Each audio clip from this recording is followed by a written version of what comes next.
And good evening, folks. Those of you who are already over in the chat rooms, we're just getting ready to go live here.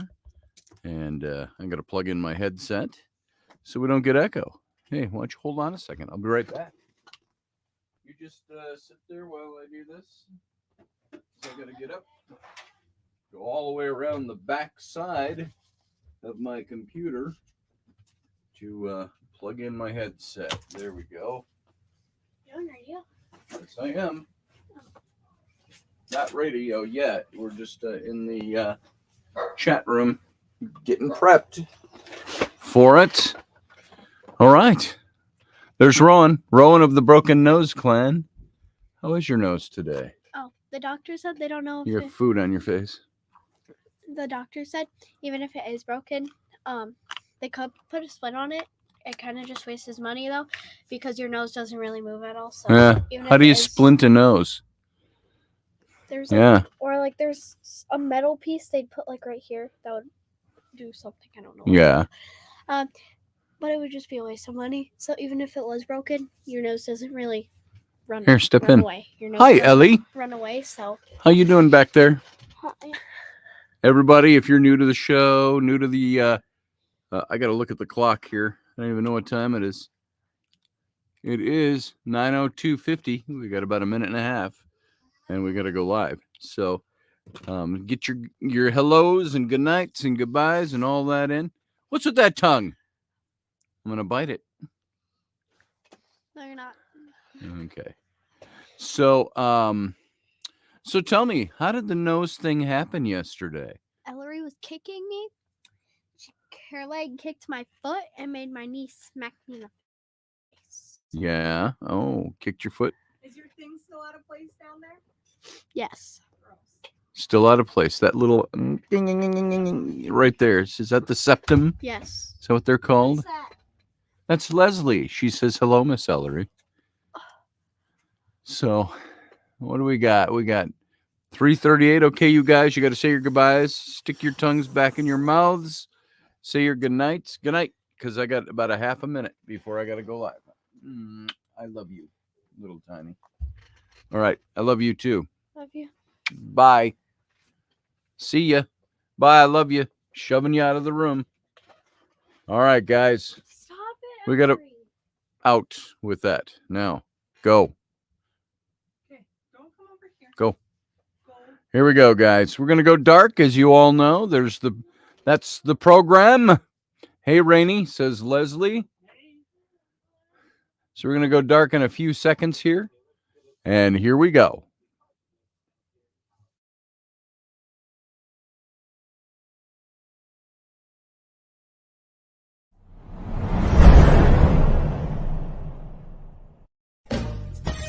Are you looking for a really awesome and amazing graphic designer? How about an illustrator or a photographer? This is Rainey Roberts, and I wanted to tell you how you can get my designer, illustrator husband, Scotty Roberts, to work for you on your project.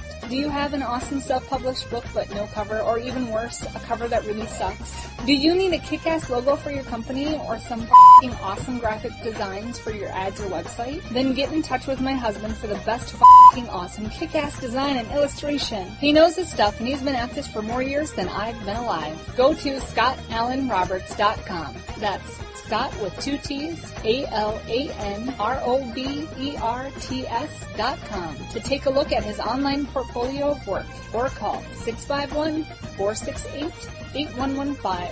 Now go out and kick some ass with some kick-ass graphic design. Hire my dad, so he can take me to Disneyland.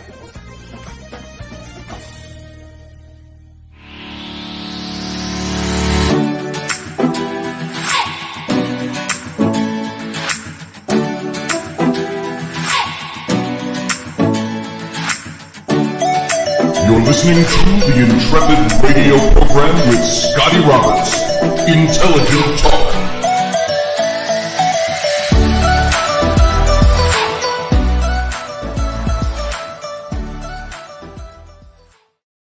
Well, good evening, ladies and gentlemen. Welcome to your Wednesday evening. and my Wednesday evening, too. I'm your host, Scotty Roberts.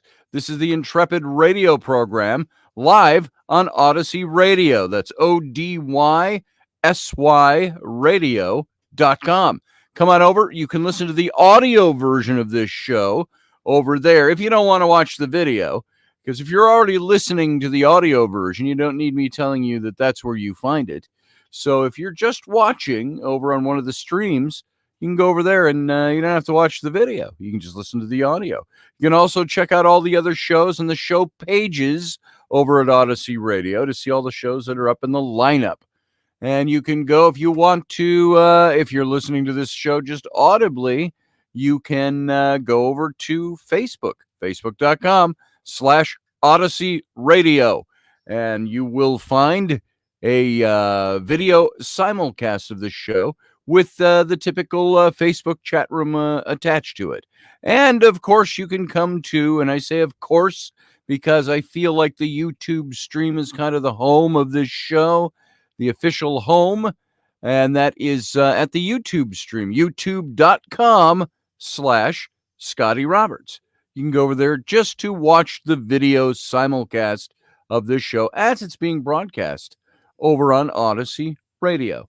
And while you're here at YouTube, you can go down below the window. You'll see a little join button. You can join my channel. Click on that. You'll see all the different ways you can join. Also, if you're here in the YouTube channel, click on that subscribe button and hit the thumbs up if you're enjoying the show. Maybe you got to wait till the end of the show to click the thumbs up, because maybe by the end you'll go, that was kind of a thumbs down. Well, I would rather hope that you could be almost prophetic to yourself and say, this is going to be such a good show, I'm going to give it a thumbs up now. So there you go. So give it a thumbs up there. And also, once again, go to Odyssey Radio. Check out everything that's going on over there. And tonight we're going to continue talking about the spirit of your house, the spirit of your home. And sometimes we live in a society, our culture here in the West, where we hear things like that and we go, he's talking about my house having a spirit. I mean, that's the way we are, aren't we? We've become, while on one hand, we are so inculcated into certain faith beliefs, there's the other side of the coin that says we don't believe nothing. We've secularized our society, which there is a necessity of that. Unless God came down, a God, the gods, the Olympians, the whoever, the Elohim, Allah, whatever you name, you plug in any God into the blank, unless blank comes down and declares themselves as the God of humanity and of the earth and of the universe and so on, it's really hard to run a government that is fair to everybody that is not also secular. So we have to have a secular government in order to not have a theocratic government, one that prefers one religion over another. And so I have there was something that came up in the news today, and I wasn't going to talk about this, but now that it's on the tip of my tongue, there was that case with a school board in the state of Pennsylvania that had wanted to have Satan's Club after school, the Satan Club. And, of course, everybody was up in arms about that. And there was a vote on the school board to allow Satan's Club after school, an after-school club that kids could join. And, of course, you out of 9 votes on the council, it was an 8-1 vote. I would love to hear what the one other person had to say. But the point that was being made was that how has our society degraded and devolved? Yet, there is a catching point on this. I don't want a Satan's Club at my school. I would rather have my kids go to Bible club, learn that. I don't want them learning the satanic point of view, that Satan was really the good guy and so on. And that's not what the point is for me. The point is one of a technical secular society point. And that is, if the school is run by the state, then the state, maybe if they're going to disallow, and how long have Bible studies and prayer in schools and all that been outlawed in schools by the Constitution? And rightfully so, I think.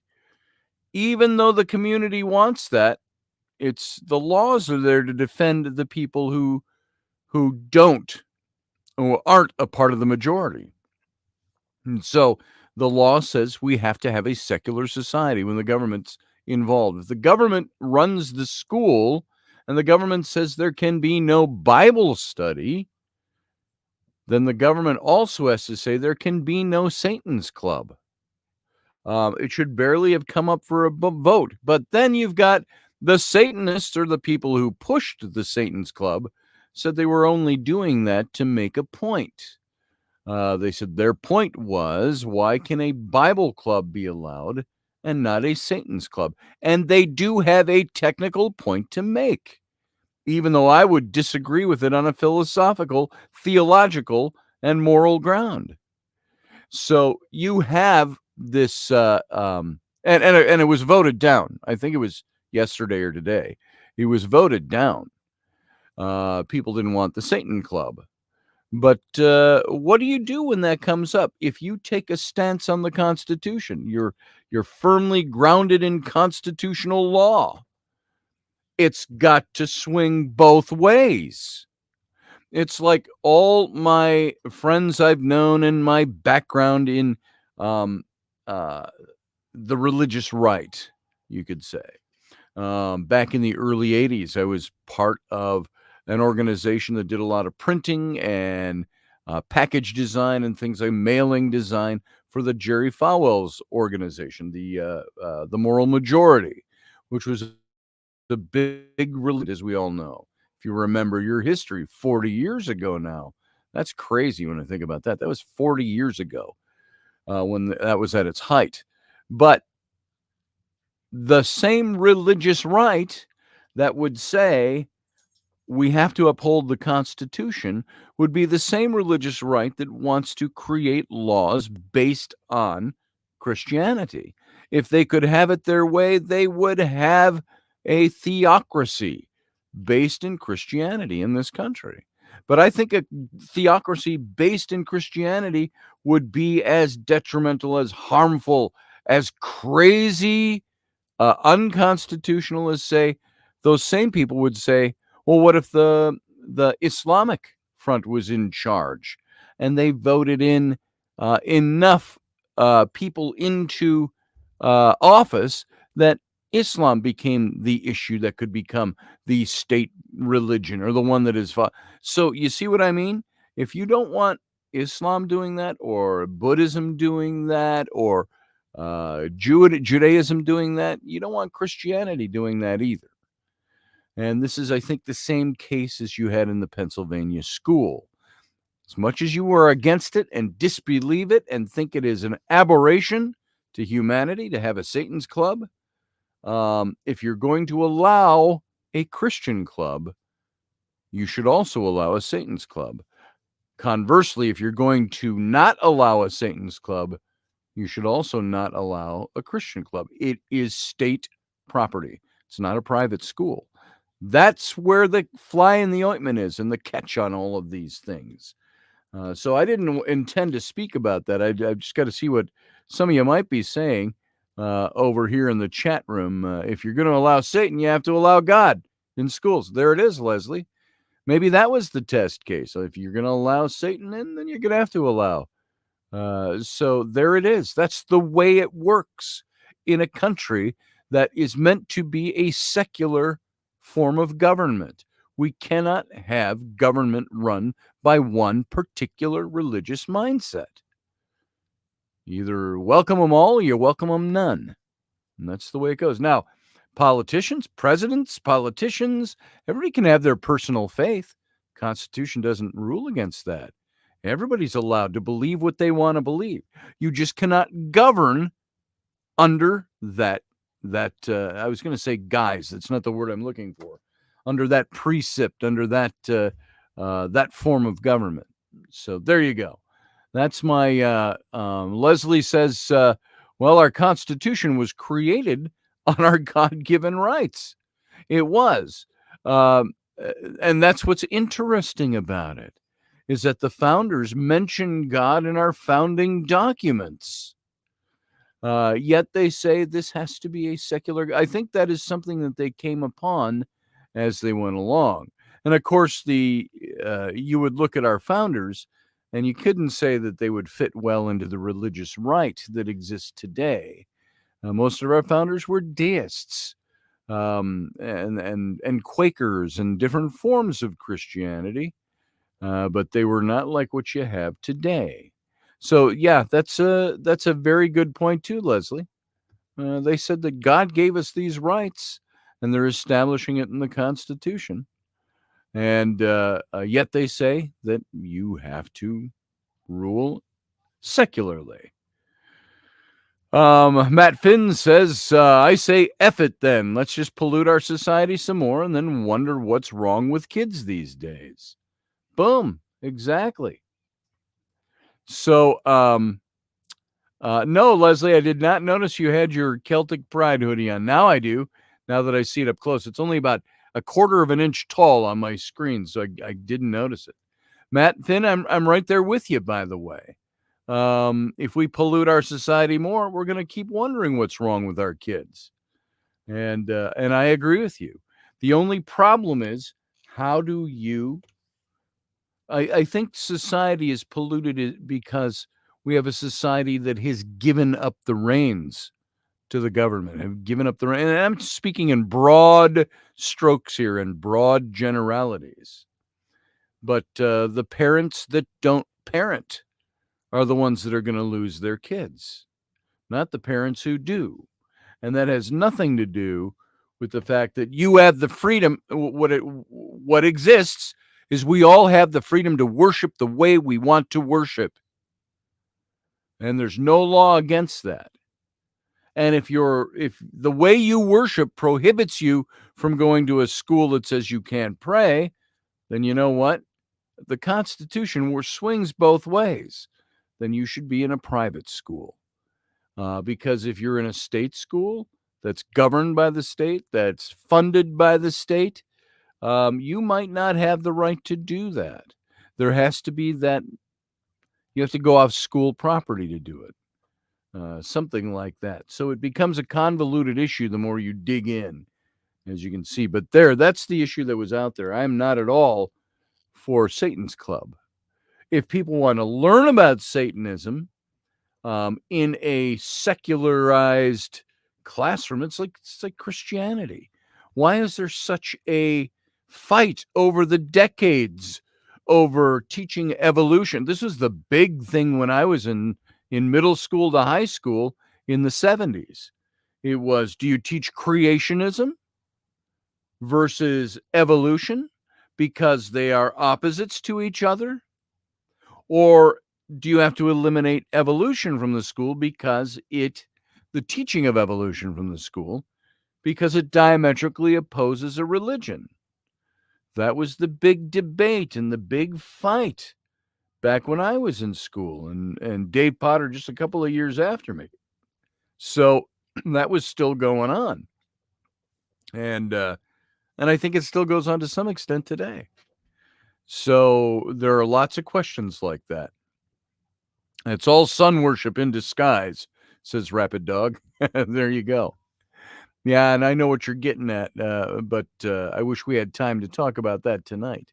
We're going to move on to our topic at hand, which the only segue to take with you into the topic that I've been on since last night, this whole thing about this spirit of your house, and some of the spiritual things I'm going to bring into it, is that most Americans or most people in the West have lost a bit of touch with this type of spirituality, this type of real magic, if you will, this type of thinking that your house has a spirit, that the earth beneath it has spirit, has energies. We've lost that more overall in our society, because we are a secularized society that ditched the need for God and devils and angels and demons a long, long time ago. And we become so secular that there is nothing spiritual. Now, however, you're starting to see a flip around in our society, a bit of it. You're starting to see, I think, as funny as this sounds, or as strange as this sounds, I think you can chalk up to banal shows, ghost hunting shows on television. The advent of the ghost hunters back, I think they started in 2003, which would be damn near 20 years ago when they started. Shows like that, Most Haunted in Great Britain, Ghost Adventures here, and all the other shows. Do you know what that did for us? It started getting people to talk about the possibility that spirits exist, that ghosts exist. And where are we now with an overall belief about ghosts and spirits and people's knowledge of how these things work compared to where we were 19 years ago? Also, there's the New Age movement out there, which I've never been part of. I can teach or believe some things that the New Age crowd, for lack of a better term, teaches out there. That doesn't make me a New Ager. It means that we've both stumbled on the same types of theology or spiritual activities. And so we've got all of this stuff that's going on now that is starting to turn our society, our culture, a little bit back to perhaps understanding that there is more spirituality at play than we once thought. It isn't all just science. Life isn't just clothed in scientific clothes. That there's more out there. There's more to nature. There's more to the universe. And I just looked at my monitor, by the way. I'm looking awfully yellow. My light makes me look so yellow because, you know what? If I turn my lights all the way up, this is what you get. I blot out almost completely. So it's pretty crazy. So I got to keep that down a little bit. Otherwise, I wash out, and now I'm yellow. So, and the light's white. So there you go. Go to the white light. So there you go. Yeah, so Matthew Sainsbury says it also appears that UFOs are real. Those were things that were mocked, and that whole belief system in that was all shunned not so very long ago, a handful of years, not even decades. So there's all this stuff out there. That's why I'm talking about. Matt Finn says, I'm keeping the wolves at bay, brother. I believe in that. I believe in keeping the wolves at bay. I believe with my own kids, and I wish I could enforce this more than I can, is that we should be, as parents, working to maintain the innocence of our kids as long as possible. But then there's the flip side of that says, well, I got to expose my kid to everything that's out there so they're prepared for the world. I think that there's a healthy balance between the two. My kids, their innocence, it's still there to a certain degree. And we work to keep that as best we can. And Matt Finn, I'm stand right with you. Matt Finn over in our chat room. If you're just listening audibly, Master Finn is the master of our chat room over there. He's my first in command. And he says, I select how the exposure happens in the context of it. Boom, there it is. Same here. And Rainey and I, my wife and I, for those of you who don't know who I mean, we did the same thing. We said, we will control what comes in and affects my kids until you find out, whoa, they're seeing things, hearing things, learning things, being taught things. Their friends are showing them things. They're exposed to things that are all the lists of the things that I don't want them exposed to yet. And now I got to deal with that. Now you got to go, where'd you learn that? Where'd you get that phrase? How'd you learn to talk that way to your mother? I'm a dad, so I do that. And don't you talk to your mom that way. Your mom's not I've said to some of to my kids, I've said, you know what? Your mom isn't one of your friends at school, standing by your locker mouthing off to each other. You don't get to talk to your mom that way. So, yeah, I'm right with you, Master Finn. Master of none. So there you go. Yeah, Master of none. And thank you for the kind words. Thank you for being there, Matt Finn. Leslie Holker says, that's why it's so important for parents to have dinner with their children together, to talk and share the day. You find out quickly the attempts at indoctrination in our schools. I agree with that. There was a famous quote from Ronald Reagan back in the day that talked about if we spent more time around the dinner table than and I can't remember the exact quote. Leslie, if you find that, post that up in there. But that's something Rainey and I try to do every now and then. I love the idea of having dinner at the table, throwing on a tablecloth, setting the table, and doing it. The problem we face when life gets so busy, who feels like doing that tonight? Who feels like cooking? Let's go get something to eat, or let's prepare something quick and easy. Let's all sit in the living room around the coffee table and the sofa and eat pizza and watch something tonight because everybody's so exhausted from doing all the stuff.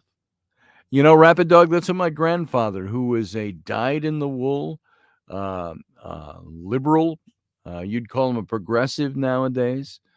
He was damn near communist. He used to call Ronald Reagan, Ronnie Reagan is what he called him.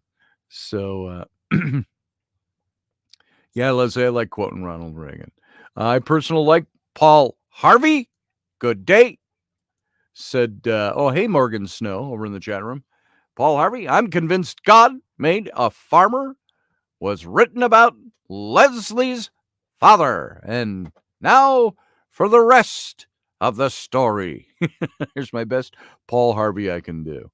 So, anyway, we haven't really dug into the topic. This was all by way of introducing what we're doing and why we do the things we do and talk about this. That these are things that I think have always existed, but we've kind of suppressed them. We've kind of pushed them down. And we haven't really given serious attention to some of these things. So last night, we started talking about the spirit of your house, and that maybe more than a physical manifestation of a spirit, it's something that exists, like saying there's a spirit to the earth, there's a spirit to the ground beneath us, to the air above our head. What was it? The Native Americans prayed to the four corners, the sky, the earth, the water, and I don't even know them all. I should. And that this was something that existed, that these spirits existed. We're going to hit on something if we get time tonight. I want to talk about, in what we're talking about, smudging your house, and how this is a very Native American tradition, although it exists in other much older cultures as well. And if I can get to those.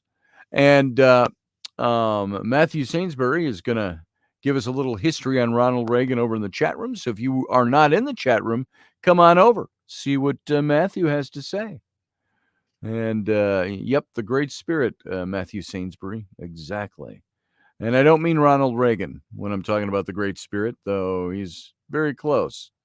I'm kidding. For all of those of you whose heads would explode if I actually said that and meant it, that was a joke. I honor and respect the memory of Ronald Reagan. Anyway, moving on. Let's get back into the topic at hand.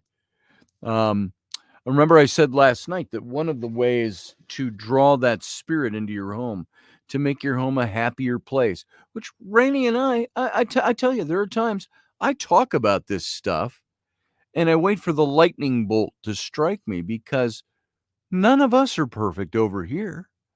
We try to make the best home that we can for our family, for each other, for our kids. Does that mean there's not a time where we explode at each other, where we yell at our kids in probably a way that we shouldn't, meaning I'm not talking about anything inappropriate. I'm talking about, we lose our cool with our kids lose their cool with each other. Rainey and I lose our cool with each other too. That doesn't mean that doesn't exist. It means that we are constantly, and this applies to all of us, constantly striving to find ways to make our home a happier place, a better place, to fill our home with life, with magic. I want my kids to grow up. I used to say a long time ago, I want to raise my kids to want to have me around when they're adults. And there are some days you think, they aren't going to want me around anymore. But that's because you're being a parent, or because you might be going overboard yourself and view yourself in a different way. So all of these things tie into making life a home and magic, and finding ways to make it work. And so to fill your home with life, with the magic that you want it to have, the sanctuary that you want it to be for yourselves and for your kids, despite the fact that you have bills hanging over your head, or you don't know how you're going to make it next month because you barely scraped through this month. Those are all elements of life. But how can you have a happy home while that all is going on? Of course you can. Happiness isn't always hinged on those externals. The happiness is what we bring to the family, what we bring to the home. And of course, it's hard to have a happy home if you don't have one. I get that. But I think you all know where I'm going with this and what I mean by that. You have to know what you want. You have to imprint it on your soul. You have to commit to making it happen. And we're all so overbusy, so consciously taking time to reflect and set our intentions is what's necessary. Because we are so busy, we have to consciously, cognitively make that happen for ourselves. We have to chart our course. Whenever I hear that, I hear Long John Silver from the animated Treasure Planet, which was one of Sam's favorite movies as he was growing up. You got to chart your own course. Set your sail. And when the squalls come, well, you know the quote from Long John Silver to Hawkins, James Hawkins. So chart your course, check your progress, rediscover the way when you're lost, and you have to utilize the quiet to hear what our hearts are saying. So as our world gets increasingly noisier and busier, finding time for quiet or reflection or meditation is necessary to soothe our souls. So shutting out the chaotic clutter is a great first step. But really taking time to be quiet, no agenda, can promote the creation of new ideas. And sometimes I wonder if these ideas are put forward by single people. You're selling me that idea. You obviously don't have kids. You don't have numbers of kids running around. Because finding quiet, it's like the old pre-scandal-ridden Bill Cosby days. When we're talking back 30, 40 years ago when he was doing stand-up on TV and stuff. He said, when you're a parent, he says, you're no longer interested in justice with your children. You're interested in what makes quiet. And ain't that the truth? Sometimes justice goes out the window to find our quiet and our tranquility. So we got to schedule our quiet time in meditation to uncover what you may not notice in the busyness of the day. And as much as I talk about this, I'm so bad at it. It's so hard to say, I got a quiet minute. Maybe I should meditate now. Usually in the quiet minutes, you're like, maybe I can get stuff done now. So it's work, and it takes work to do this. And as your mind and your heart expand, you're going to have your natural intuition is going to start setting in. You're going to find yourself becoming more awake, more aware that you're awake. You'll feel what's important. You can set your intentions to achieve those priorities. You can set your intentions to achieve the priorities you visualize for you and for your family to create your most magical life. And this is by inviting in. Again, I believe at the core of it is inviting in the spirit of the earth beneath your house, of your house, the elements your house is made of, the spirituality you accept and believe, bringing that in and letting that govern who you are and what your life is all about. Matt Finn says, I spend my daily commute to work contemplating life's day to day. I do the same when I go driving somewhere or travel. I just took a 3.5-hour trip each way last week for a client. And you believe me, I had time to think about things. Didn't have time to meditate. You can't meditate when you're watching out for traffic, but you do have time to think. That's quiet time of a certain kind. But Matt Finn, I would ask you, not as a challenge to anything you said, but likewise anybody else. Quiet time that doesn't involve having to be responsible for where your car is aimed, how much pressure you're putting on the gas pedal. How many of us have that quiet time? I see Brianna Learman just popped into the room. I know Brianna and John. How much quiet time do you guys get to self, to just be? I'm not talking about even with each other, but just for self, to meditate, to have time. It's so hard to find those things. And sometimes we say, hey, take some quiet time. Take 15 minutes a day. And we're like, are you kidding? If I had 15 minutes a day to poop, I'd be happy. So that's the way our lives have become. Brianna said none and laughs. And that's the way it is in our lives.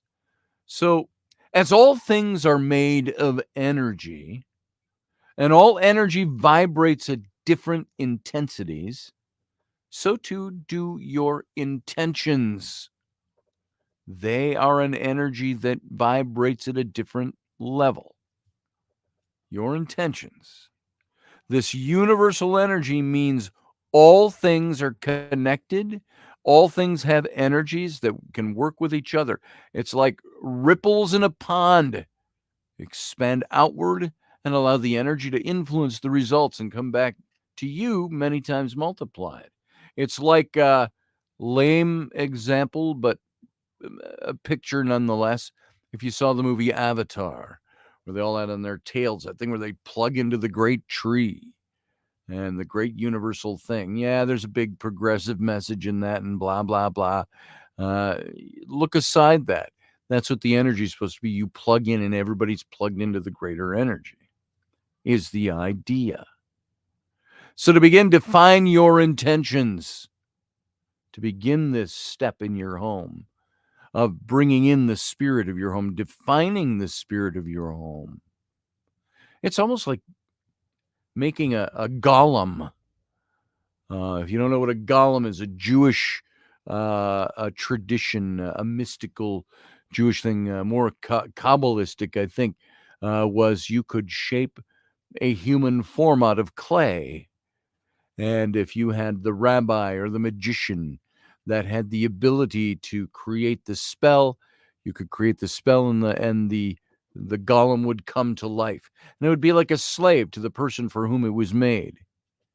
And that golem would serve. And it's kind of like that. It's you got to define things. You've got to shape them all. And you've got to put the spell, the blessing from yourself, your energy into it to make it live. You got to reach deep into your soul to acknowledge without fear what's important to you. What is important to you? What's important to your wife or your husband? What's important to your kids, your family? You've got to acknowledge and find those without fear of saying, this is important to us. This is important to our home. So defining intentions keeps us focused. And it keeps us living in the present, mindfully in the present. And it can keep us, help us improve our overall well-being. And so it's also important to live mindfully, without judgment, learning to accept what is and work for better circumstances as we desire. And so when you wake up, take a minute to breathe in and out slowly and purposefully. Purposefully, maybe, is a better word. Greet the sun, be grateful for a new day, set your intentions for the day. I mean, it doesn't have to be weird. Good morning, Mr. Sun. I'm not talking like that. Greet the energies that are around you, that are there, that help create the energy that surrounds you. When you wake up, you could set your intentions and say something like, I'm going to give as much as I will receive today. I'm going to make one new connection that can help my job or my job search. Though times are tough, I offer thanks for what I have. This is an example of the kind of thing you can do. And it's often advised that you plan your life and live your plan. We used to say in business, plan your work and work your plan. That's the way it should work.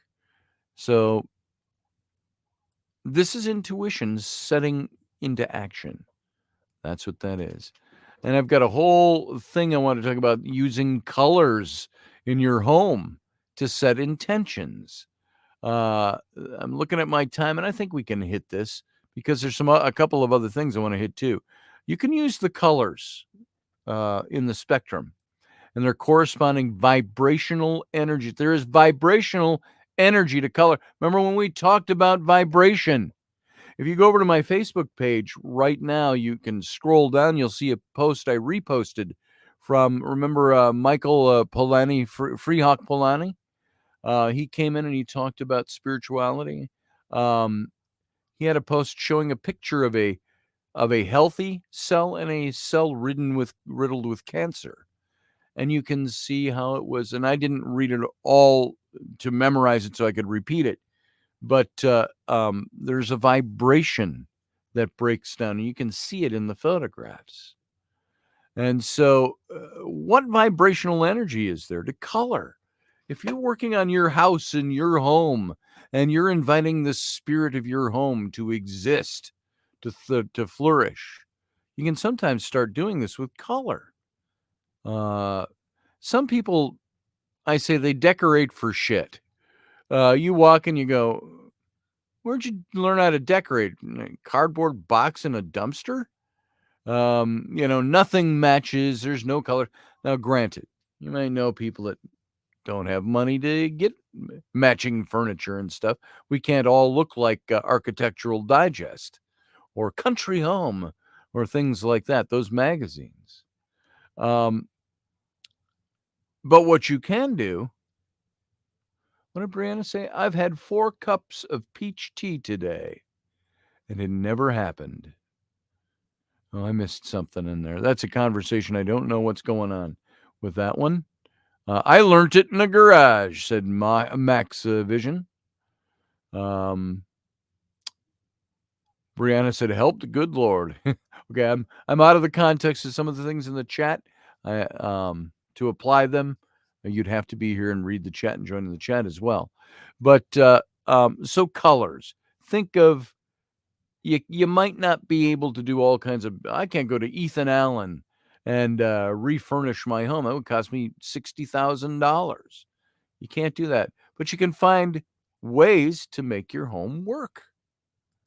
And you can do things through candles, through fabric, through crystals, through flour. And I'm not a big crystals guy. I don't know enough about that stuff, but there are some who do. I should have Mandy Moo on again to talk to us about crystal and rocks and all of that. She goes a lot deeper than anybody else I've seen. So flowers, accessories, even food, makeup, manicures, whatever it is, all the things that count for you, yourself, and the people in your home. That helps you establish the foundation of what's important to you and to set the mood throughout your home. Now, of course, you got to be together on this stuff. You can't have a wife say, I think we need to do that, and the husband like, we don't need that. We need more NASCAR posters, and maybe that would work in his portion of the garage, but probably not in the living room. So it's important to note that colors are frequently assigned differences or different or multiple meanings. So you have to experiment with it, have fun with it, stay in tune with your intuition, use the colors that feel right to speak to you. And of course, if you're renting an apartment nowadays, now you can't even paint the wall. No, you got to keep it white, because when you move out, I don't want to have to paint it. And so while you've got all these people that are out there renting homes for you to live in, none of them are really, this is a rant. I'm getting into a mini rant and I'll get off it real quick. But I have a problem with people that do that. I understand the money-making side of building apartment buildings or building townhomes and renting those out so you can make money, or buying property so you can rent it out and make money for yourself, for your home, your family. But at the same time, a lot of these people who build these things for people aren't building them for people at all. They're building them for the nameless, faceless dollar commodity that walks into that building and rents from them. And as soon as they're done, you put somebody else in there. And you don't want to have to, you have to want to put in as less amount of money as you possibly can to refurbish that place for the next person. I know we have border states, Minnesota and Wisconsin. We lived in Minnesota. It was a law that if you rented out, you had to clean the carpets in between. You had to paint the walls in between. And there are hundreds of other things. You go over to Wisconsin, they don't have the same laws. I think they have to clean the carpet, but they don't have to paint the walls unless they're really needed. So things like that. People who build, I think, for just the sole purpose of making a buck off of people and renting out that property, which there's nothing wrong with that in its intrinsic sense. You can build a bunch of buildings and say, I'm building these to rent them out so I can make my living the way I want to. But when you forget the human element, there's no spirit of anything in those buildings. Speaking of the spirit of things. You also have nowadays, I've noticed out there the last 5, 6, 7, 8 years, you could be late on your rent in a rental place by a week, and they're already giving you 5-day eviction notices. Why? Because those units are used to create money. I understand the flip side of that. There are a lot of people get screwed from people who don't pay their rent.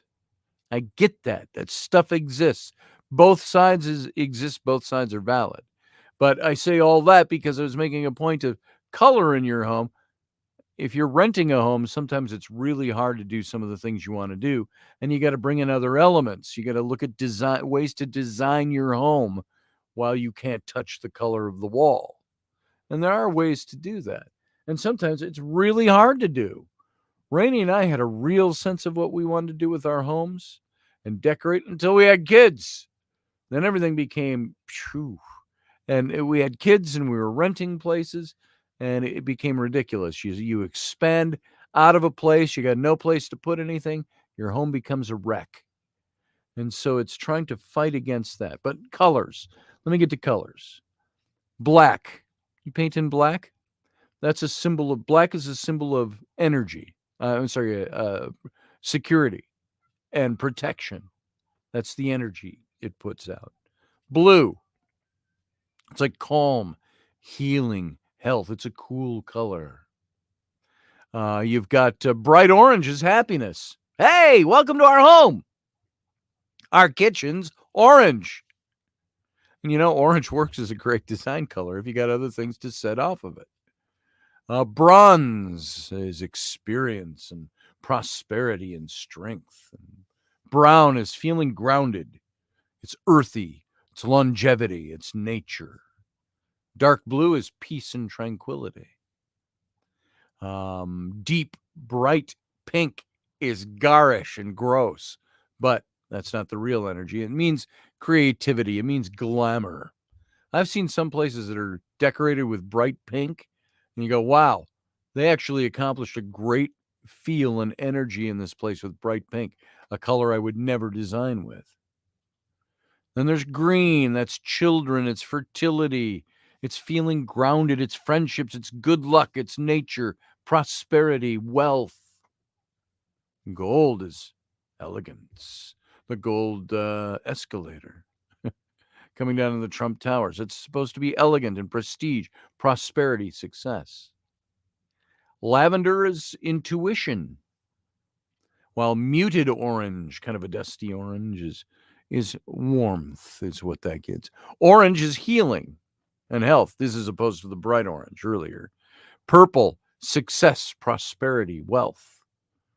Red and deep red is passion, protection, romantic love, security. Highlighting with silver is modern, it's moonlight, it's sophistication. Soft pink is calm friendship and tenderness. White, when it's not just apartment building white, is cleansing, protection, security. White can also stand for any color that you want, but you don't have. Visualize the desired color of the light as you light a white candle and imagine the hue you wish. When we had white walls, I like to put up blue lights in the corner for highlights, offset lighting, and different colors on sofas and window treatments. Such a gay thing to say. It came out in movies. There was a movie with Tom Selleck and who else? I can't think of the characters in it where saying the word window treatment was Kevin Kline. Came out 20 years ago now, but that was a gay thing. It was an indicator that you were gay. You're gay. You use the term window treatment. I'm not gay, he said. But window treatment is a gay thing to say. Guys say, curtains or blinds or drapes. And so anyway, so you can use all of those things to offset. Yellow is communication, creativity, happiness, joy, warmth, and of course, variations of yellow and all of that. So the next thing we're going to get into, but not tonight, is the moon's guiding force, using the waxing and the waning of the moon. We're building layers here. We're talking about the colors and the things and so on. But there are other things that this is building into. And I've got so many things I wanted to go through tonight. I wanted to go through, can a person be a portal in your home? Can a house be a portal? We hear it always in the negative sense, a portal for evil. But can it be a portal for other things? I think there's also, and this is one I wanted to try to hit, and we've only got about 3 minutes left, a little less, but I'll just give these to you and we'll maybe hit them tomorrow night. 6 steps to lighten up the energy in your home. I'll just tell you what these steps are. Step 1 is, how do you want to feel? What kind of people will you allow into your home? Set an intention for your space. What's the intention of your space? Step 2, is it just a box to live in? Or is this going to be your home? Step 2, clear out the negative energy. Smudge your space. I was going to talk about smudging tonight. We're not going to get to that. And do you know, by the way, smudging, like lighting sage and walking it through your house. Do you know that there's actually a science, a biochemical science to this? We'll try to hit that tomorrow night because we don't have time to hit it tonight. Step 3 is look around your environment. What area is calling to you for your home? Step 4, make piles. The donate pile, the keep and relocate pile, the recycle pile, the trash pile. We all know what those are. We've all probably done it. Step 5 is evaluate the area you decluttered. Do you love everything that remains in that space? What function do the items play for you, for your family? And step 6 was reread your intentions for your home. What's the intention? What spirit are you trying to draw in? Light a candle, smudge your space again. And consecrate, make holy the intentions that you've set and the actions that you've taken. So there you go, folks. That's all we got time for tonight. Stick around for the Captain's Cabin, which comes after this show officially ends on the network. And so if you want to stick around, if you're new to things around here, stick around and we will come back after the show is over and we'll talk for a little bit more. So on that note, I just want to say, hey, live long and prosper. Boom.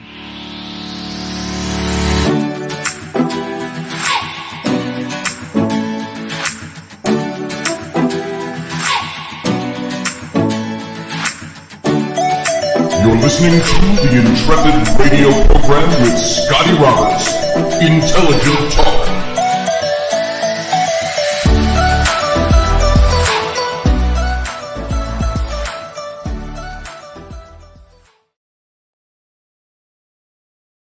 All right, folks, we're back. We are off air on the radio station, and so we're left to ourselves now to talk in the chat room.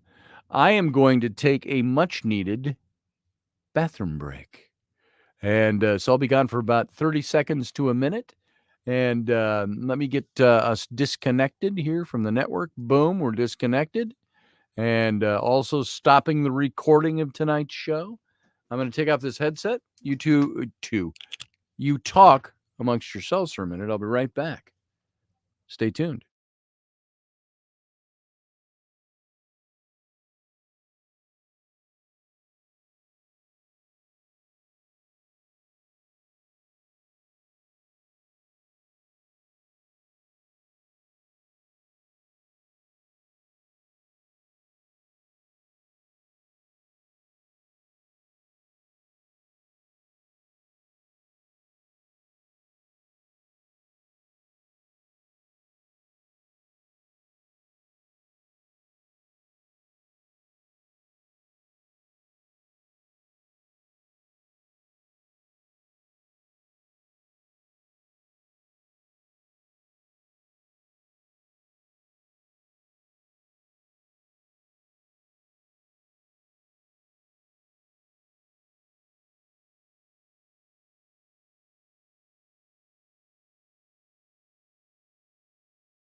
I got to tell you, sometimes a good pee is the best thing that can ever happen to you.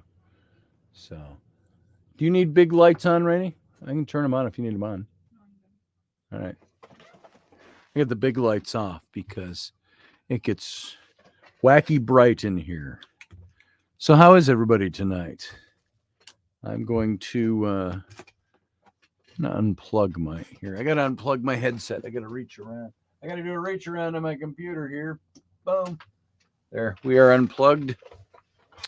And I don't like wearing the headset unless I absolutely have to. So, let me look back at the chat room. How's things going, everybody?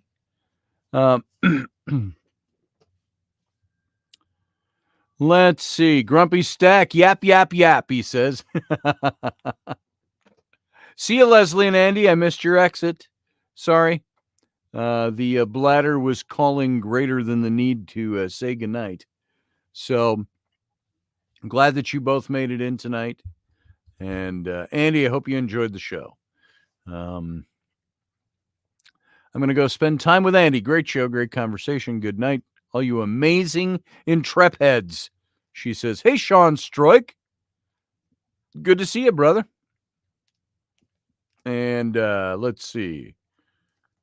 Matthew Sainsbury's talking about a crazy horse book. Cool. And there's Matt Finn saying goodnight to probably Leslie, would be my guess. And Barbie D, glad to have you here as well tonight. And Sean Stroik was here. Great show, Scotty Roberts, he says. Thank you for being here, Sean. And did I see, is Uncle Dave here tonight? Did I see Dave Potter or did I not see him? He not make it over tonight?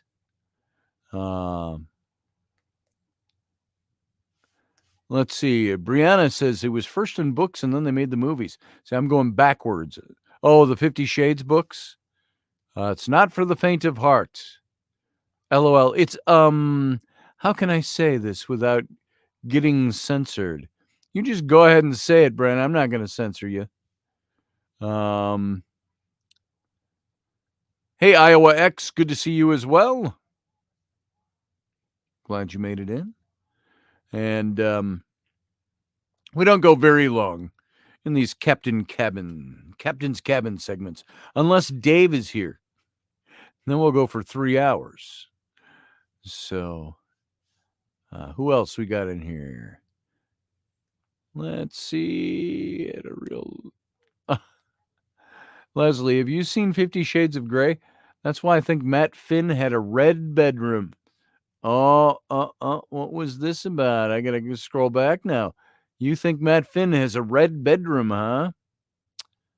That means romance. What else what highlights would you put in a red bedroom? What'd you do with a red bedroom? You can paint the walls red, but it's got to be the right shade of red. We're not talking like fire engine red. You can have a nice deep blood red. You know what I like to do? I like to take an airbrush, like the tops. If I had a red room, you paint the ceiling a darker shade of red, like almost a black. And you might think, oh, that's too dark. No, you just keep going with it. You're going to see. You know what it actually does? It actually lifts the ceiling in a visual effect. It lifts it away from you. And I've done that with ceilings where I painted, what color on the walls? We did like a taupe on the walls and a really dark taupe, closer to a brown, but not quite a brown, on the ceiling. And you started brushing it in or rollering it in, you went, oh man, this is too dark. But when it was done, man, did that make that room look elegant. But in a red room, I would put maybe black on the ceiling or a really dark shade of red and maybe airbrush it for about a foot down, fading that black into the red walls around. And then you highlight with brighter colors or lighter colors. What lot of whites in a room like that, whites and blacks and different kinds of reds. And I could see you take like a bright orangey color, like you see the 2 up here on the Two Loons Tumblers logo, an orangey yellow, and you use something like that for one big little accent in the room somewhere. And you do stuff like that, and you can make some of those colors really phenomenal and really stand out. Dave Potter's talking about a fish called Wanda way back. What was that in reference to? Did I miss something there? A Fish Called Wanda. What a great movie that was. That came out, when did that come out? Didn't that come out like in the, I want to say the late 80s, but was it later than that? Was it the early 2000s? Anyway, let's see some of the new comments. All right, I'm off to bed, says Brianna. Good night, everyone. Good night, Brianna. Good to see you. Glad you made it in tonight. Say hey to John. And you guys got to make it over here. We got to make it over there. We got to get together sometime soon here. It's going to be 70 this weekend. You got a good day to get together. Oh, there's Dave Potter. Window treatments. There it is. Oh, A Fish Called Wanda. Yeah, it was in that movie too. But there was a different movie where Tom Selleck was a reporter and Kevin Kline. There was something about him. He was a school teacher. And there was something about the whole story was about him figuring out by the end that he was gay. And that wasn't A Fish Called Wanda. But Kevin Kline was in A Fish Called Wanda. Tom Selleck wasn't. So a different movie, and I can't think of what that movie was. And it was a comedy, and I don't necessarily go out of my way to watch movies about guys figuring out they're gay. But back when this movie came out, it was novel. It was unique, and it was made for a funny movie because you had guys like Kevin Kline and Tom Selleck in it. And it made for a fun movie. Nowadays, everybody does that. Everything's got to have a LGBTQ connection. And I don't care. If they want to do that, it's their TV shows. They're trying to appeal to an audience. For me, you start pushing that on me too much, I'm going to go probably the other direction and get turned off by it all. If everything has to be, it's like Star Trek Discovery. I love that show. First came out, it started becoming the emo Trek for me. Even though I loved the series, I love the fact that they reintroduced Captain Pike and Spock on the early version of the Enterprise into that show. That's why that show came out. But it was such a woke show that it was too hard to watch. And I lost interest in it. It's like, I'm interested in these characters, not because you're pushing an LGBTQ agenda or trying to normalize that as much as you can. And there are people who say, well, what's wrong with normalizing it? Maybe nothing. But it started to become every show I would watch, Star Trek or something else. It was all about pushing LGBTQ lifestyle. It's like, okay, I get it already. What LGBTQ lifestyle has to start admitting is that they are not the mainstream lifestyle. So I get it. Those of us who are not, or maybe we're cis, CIS, and so what? I suppose they would say, well, you're pushing male-female romance for decades on television. Well, maybe so. I don't know. Yes, Matt Finn. Netflix took a huge hit the other day for making too much woke programming. They're going to drop, and Rainey, I don't know if you know this, Netflix lost something like $40 billion last year. Is that what I heard? Because of their programming. And they actually had a picture of that one show. What's the show where I keep thinking it's British history and it's really not? Oh, Bridgerton. Bridgerton. Oh They had my a God, that annoys the shit out of me. I don't know how many times I have to tell you. Well, that's because I don't sit and watch.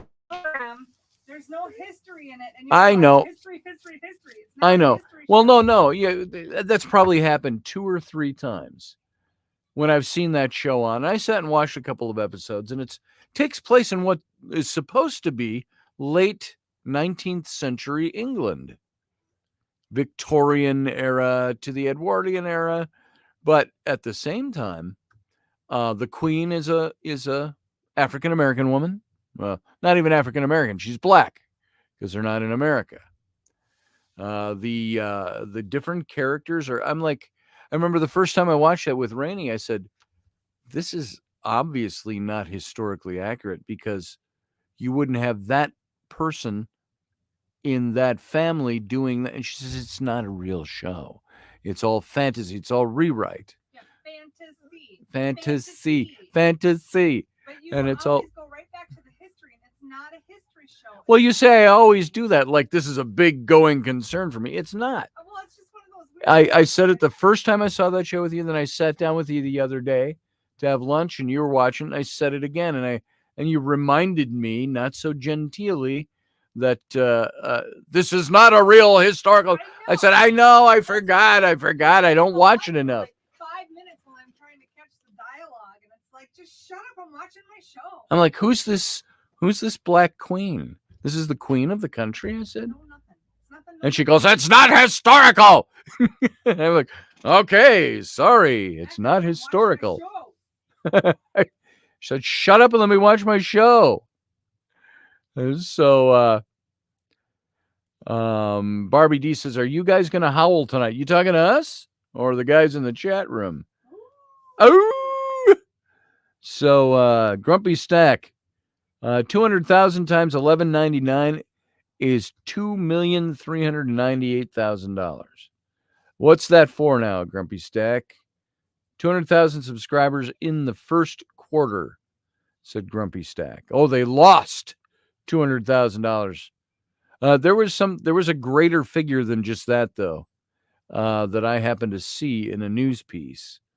That wasn't just the 2,398,000. There was something greater that maybe they were talking about over the lifetime of Netflix or whatever, that they've earned this much and then lost this much. I don't know.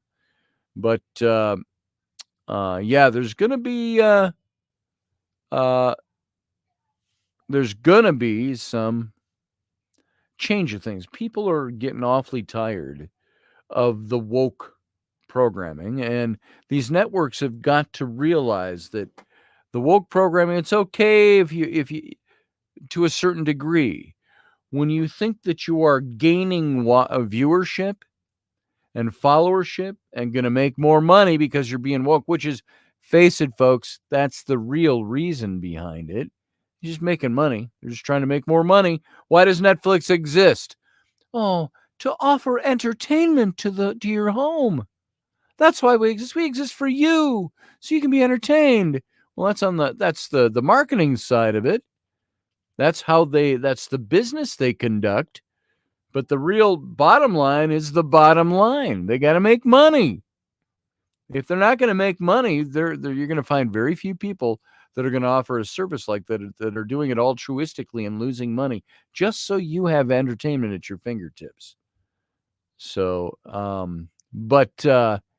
meanwhile, Matthew Sainsbury says there's a lion Philip of Macedonia built as a memorial to the 300, the sacred band of lovers who fought for Greece. Philip even said, "Cursed be any of, say, these men who died shamefully." Oh, so you're probably talking about 300. I've heard something about that they were all gay lovers. I don't know if they were all gay lovers. I think there was something about in Sparta.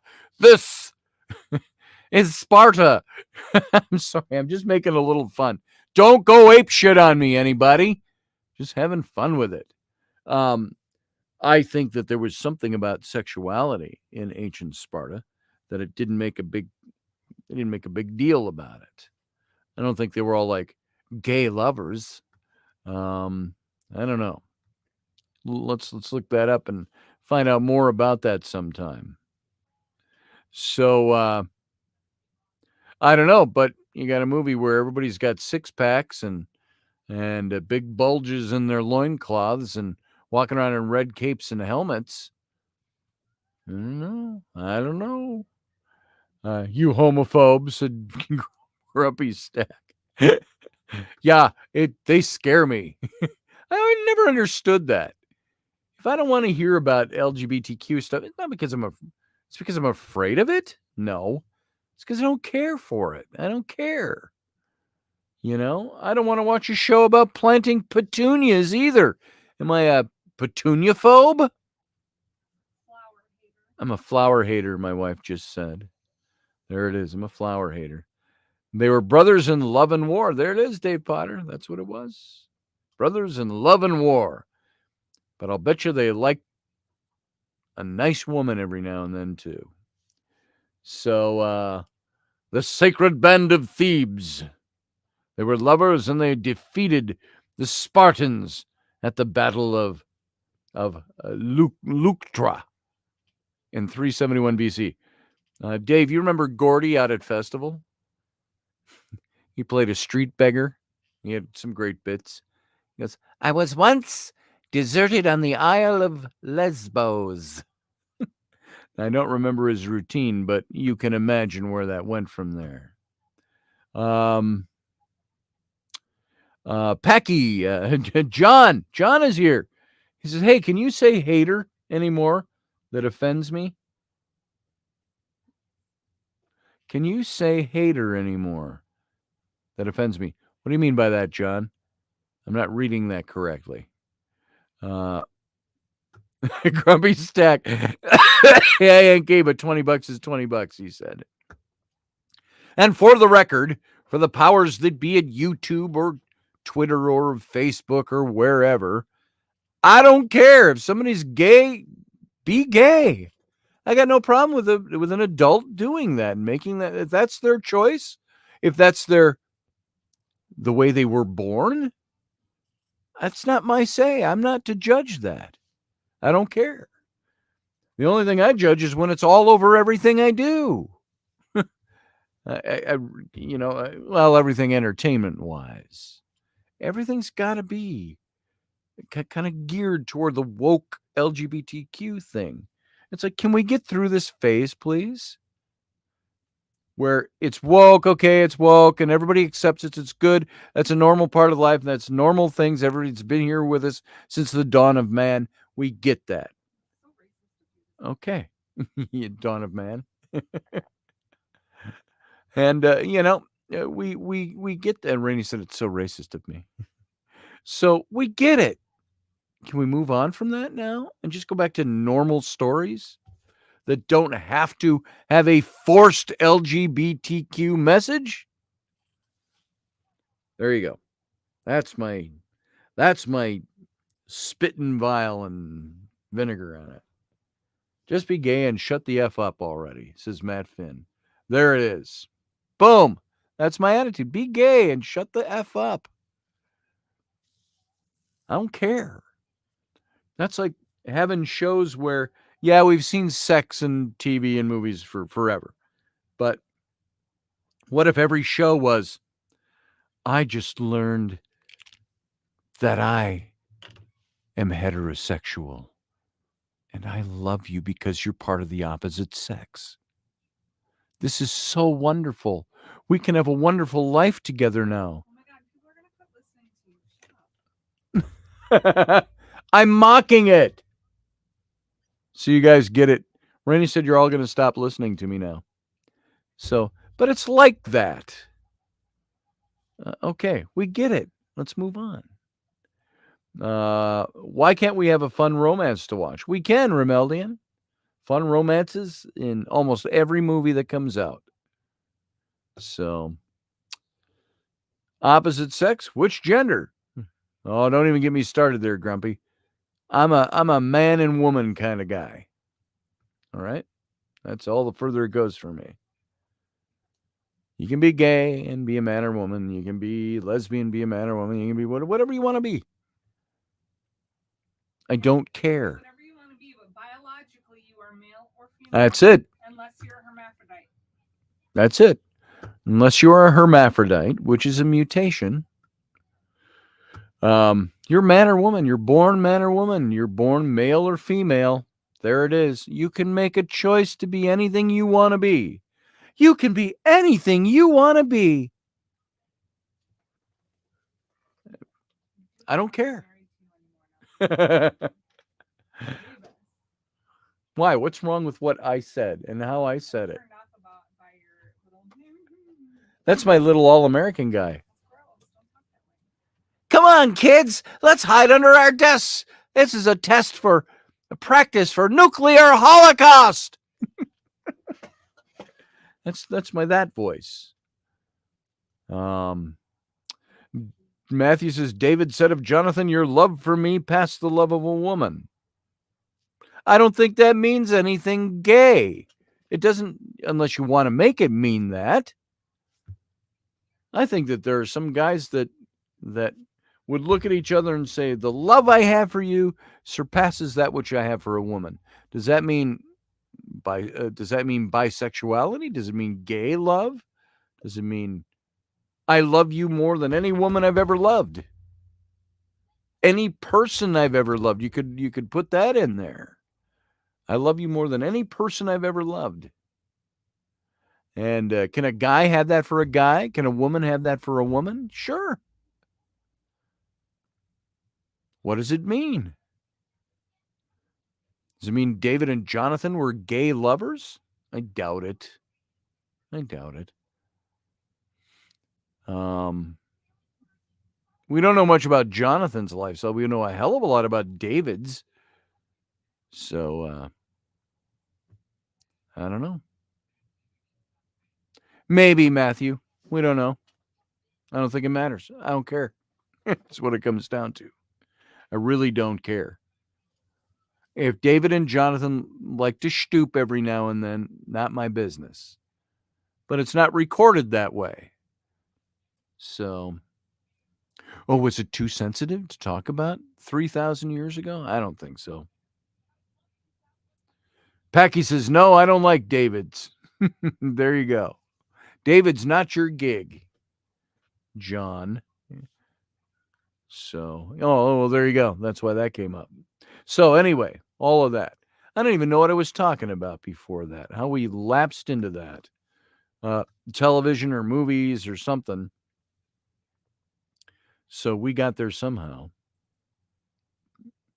Yeah, Grumpy Stack says it right. What you do behind closed doors isn't my business, unless you're murdering people. I don't know. How many mass murderers murder people? Serial killers do it out in the open. So there are certain things behind closed doors that I would have a problem with. When it comes to your sexuality and who you want to love, none of my business. That's between you and the other person. And frankly, between your God or gods, if you think you need to take it that far. So boom, there it is. Morgan Snow says, what is love or sex or lust? What is it? What are you getting at with that question, Morgan Snow? Are you looking at, there's the scientific answer or the spiritual answer? Matt Finn says, most of these people are just unhappy with the life that they've created, constantly looking for the validation. And when they don't get it, they find it in the community, in my humble opinion, he says. You might be right about that. Dave Potter says, hey, what's that about what do you have against David's? That's between you and Jonathan, Uncle Dave. Iowa X is behind closed doors and the live streamed on the internet these days. Ain't that the truth? What have I stumbled across here, you ask? Morgan Snow said, yes, had to step out. What did I miss? LOL. Oh, on love and lust and all that. Well, I don't know how we got here. I don't know what was said, what I said.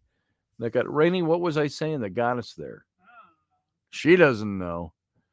We're just talking about, I started talking about Morgan. I started talking about I just so over television and movies. Everybody's got to be gay. Oh, the Netflix thing and why they lost so much shares. They have to totally redo themselves now. They're going to try to do a Netflix Plus or something like that to try to recover. Love is a new puppy. I saw it on TV, says Dave Potter. Michelle Cannon-Free, so late. Hi, everyone. You're not late. You're way past the show. We're already into the captain's cabin by 23 minutes. But don't take that as a negative. I'm not chiding you. I'm just saying you're past late. But I'm glad we're here so you can still find us here. Michelle Cannon-Free. And Matt Finn saying hello. Packy247 says, just not gay for David's. There you go. So somebody's going to watch this show and get offended. You know it. And there's nothing here to offend anybody unless somebody chooses to be offended by what's said. Because remember, you can't be offended unless you appropriate the intended offense and take that on. I'm so offended. It's like, shut up. Just go with it. It's just communicate, just conversation.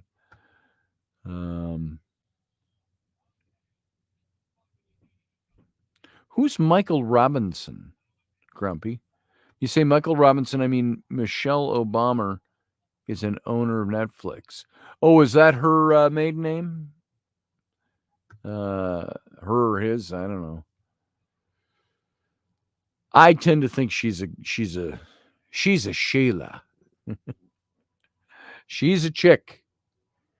I don't know. I tend to think Mrs. Obama is a girl. So, but I don't know nothing. What do I know? Matt Finn is off to lay in bed and attempt to sleep while thinking about how humanity got here. Don't let that vex you too deeply, Matt. Yeah, we got to think about it sometime, but Think on the good stuff. Think on what you're bringing to it rather than how it got here.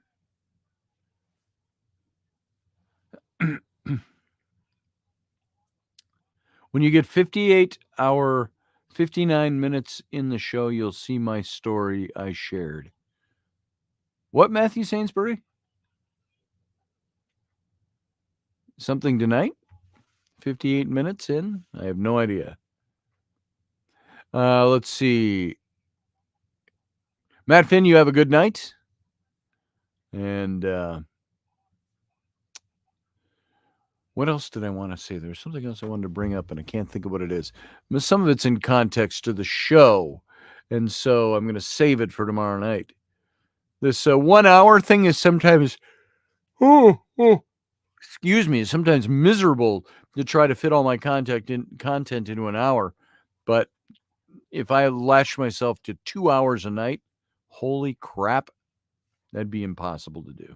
I couldn't do it just for time. But we've talked about that before. Matthew says, the Washington story I shared last night. Oh. Yep. You can find that in last night's show. It's a good story.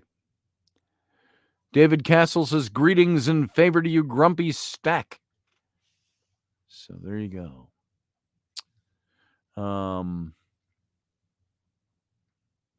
I got nothing else. I think I'm done tonight. It's not a Friday night, so I'm not going to just go on and on. Dave and I are not going to, Uncle Dave and I are not going to get on and talk for 2 hours.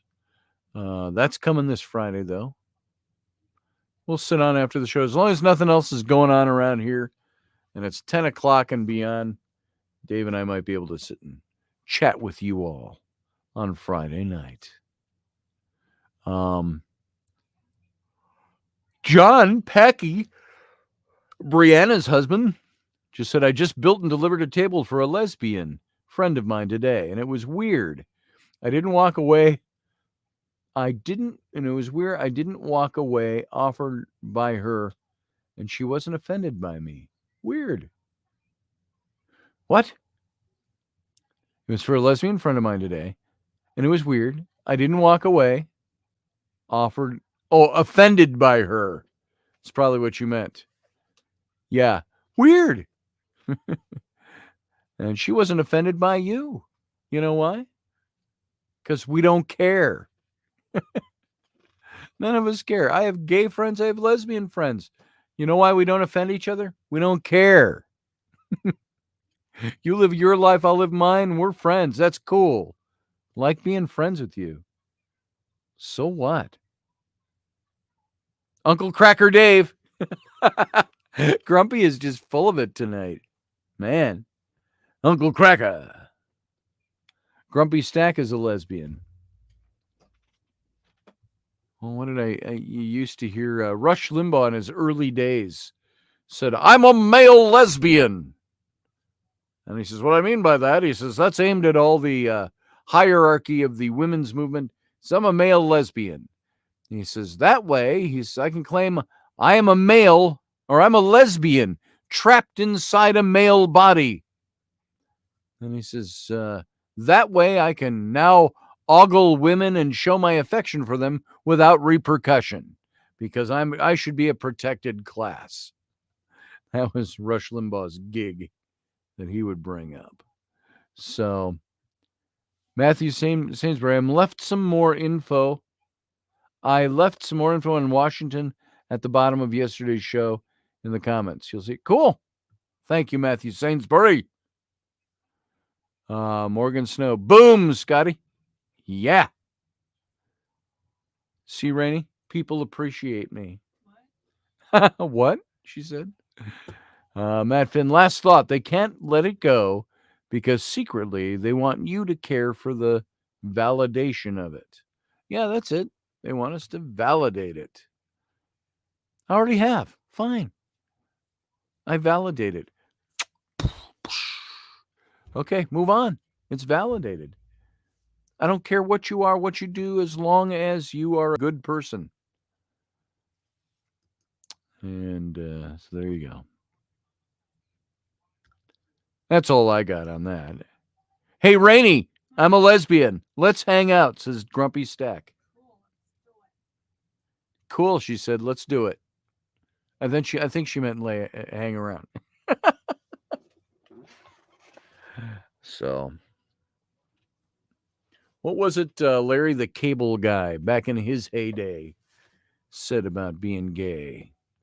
This whole being gay thing, he says, I think I could go along with that. I get to hang with my buddies. We go drinking. We go hunting together. Me and my guy friends. He says, we bowl and all that. He says, it's just when it comes to the sex part, I'm kind of out. So there you go. Boom, ba-doom, ba-doom, ba-doom, ba-doom. And there's so much more to talk about. But I'm tired. I'm tired a lot lately. I had to go to the doc today. Here's a doctor's story. Heart's been good. Strong like ox. Smart like cart. And I've been feeling just worn out lately. So is Rainey. And we both kind of had that. I told you when we were all have that whatever disease was going through our house a few weeks ago, and we're coughing, and it wasn't COVID. But we're worn out and tired, and I'm sleeping a lot more, and I can't get enough sleep. And so I finally, yesterday, it was like, sometimes you've seen it on the radio show. Last couple of weeks, I'm trying to think of a name sometime. Hey, you know that book written by that guy I've mentioned 300 times, and I can't think of his name? I've had a lot of those synaptic misfirings lately, and I was talking to Rainey the other day because I was wobbly. I'm standing up and I'm wobbly. And I'm like, I am not rested. I wake up tired and blah, blah, blah, and all the talk that goes with that. And so I said yesterday, you know what? I think I'm going to call and make an appointment. And they were concerned enough when I called, I started giving them symptoms. Well, you should talk to the nurse practitioner and let's see if you should come in right away. And I'm like, well, I didn't want to come in right away, but I gave the symptoms and stuff. And I said, did I have a stroke and I don't know it? A minor stroke? Because I'm not remembering things. My brain hurts. I don't have the headaches. It's just fuzzy all the time. Tired all the time. I came into this show tired. And you know what? I got up this morning. I had the doc's appointment at 7:20 this morning. So I was gone all morning at the doctor. They did tests and they did x-rays. And the bottom line is everything, I'm fine. But they looked at some of my blood work and said, well, you're deficient in this area and this area. Maybe we need to bump up your vitamin D. My iron is low. And there were a couple of other things. They said that this is extremely low, meaning this has been going on for a long time. And so we'll and they prescribed a couple of things, and vitamin D being one of them, a big prescription level vitamin D. And but today I got up and I went to the doctor. I came home. I think I ate something for lunch with Rainey, and I went to bed, and I was out till like 2:30 in the afternoon. Then I get up around 2:30, and I get up and I do some work, and trying to get things done. I'm falling behind on a couple of projects, at least mileposts where I want them to be. And around about 6:30 tonight, same thing. I laid down. I thought, I can't do a radio show, and I'm so tired in my head. And I laid down. And and I got up at like 8:30, half hour before the show starts.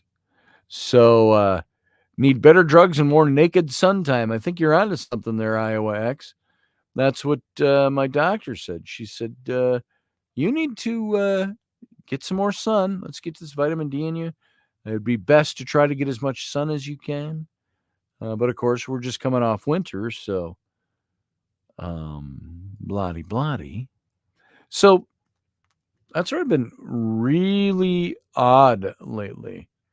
With my memory, with being tired. That was part of Monday night. So I didn't do a show on Monday night. I was so exhausted from nothing that it's okay to talk about it now that it's past, but I just couldn't do it. I couldn't function for the show.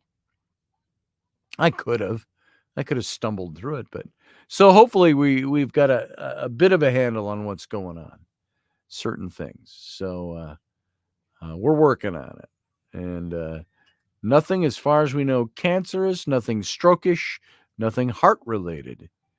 So somewhere along the way, I just got out of sync somewhere. So we're working on that. So, boom, there you go. That's why my eyes always look so tired. Look at my eyes, just for nothing. Tired. They were like that when I got up this morning. So, vitamin D, we're going to give that a try. A little iron. We're going to see if that works. Pump some iron, maybe. So there you go. That's just a personal thing at the end of the show. Let you know. Lack of butthole sun, says Grumpy D. What's butthole sun? Grumpy, what's butthole sun? So I should probably move to Barbados. We should move down there. Lots of sun down there.